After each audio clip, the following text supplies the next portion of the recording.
In 1930, during those times, movies are not there. The circus is the greatest entertainment during that time. In one circus, there is one feat. To see that feat, people used to go 2 times, 3 times, 4 times. In a big cage, there was a big python. It's a big cage. They used to bring that cage to the middle of the circus. So when they open the cage, the python used to come out. The ringmaster goes and stand in front of that python. Then this big python used to coil him from toe to head. After some time, he will give a signal with his stick. Then it will uncoil and go into the cage. In doing this feat for many years, sometimes 3 times, 4 times a day. It was a holiday. Many people came to that circus and he started doing this feat. They brought the cage, they opened the cage and the python came out and coiled him. People are clapping everywhere. After a few minutes, he gave signal to uncoil. On that day, what happened, we do not know.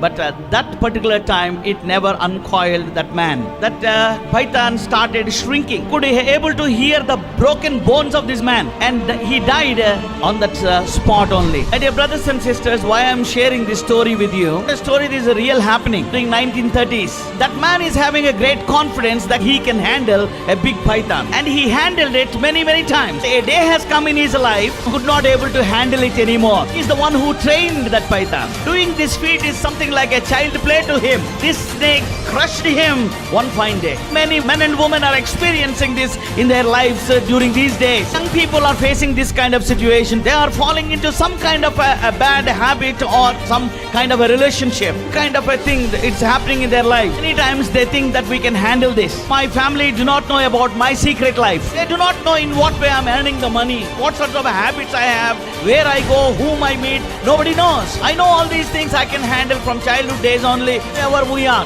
we have to be very careful. These days, the days of deception. You do not know what is there on the other side. People can easily deceive you. So every time and every day we have to depend upon the Lord more and more. If you involve in too many things, being a Christian, it is very dangerous and that may bring a damage to you and to your family. We have to be very careful these days. You see, we have to stand for the Lord strongly. We have to help these kind of people and we have to pull them out of that kind of a dangerous life. There is no victory for us, or how can we bring others? Growing to Christ likeness. The prophets and Lord Jesus Christ and the Holy Spirit is prompting us to grow in the likeness of our Lord Jesus Christ. Go towards the world.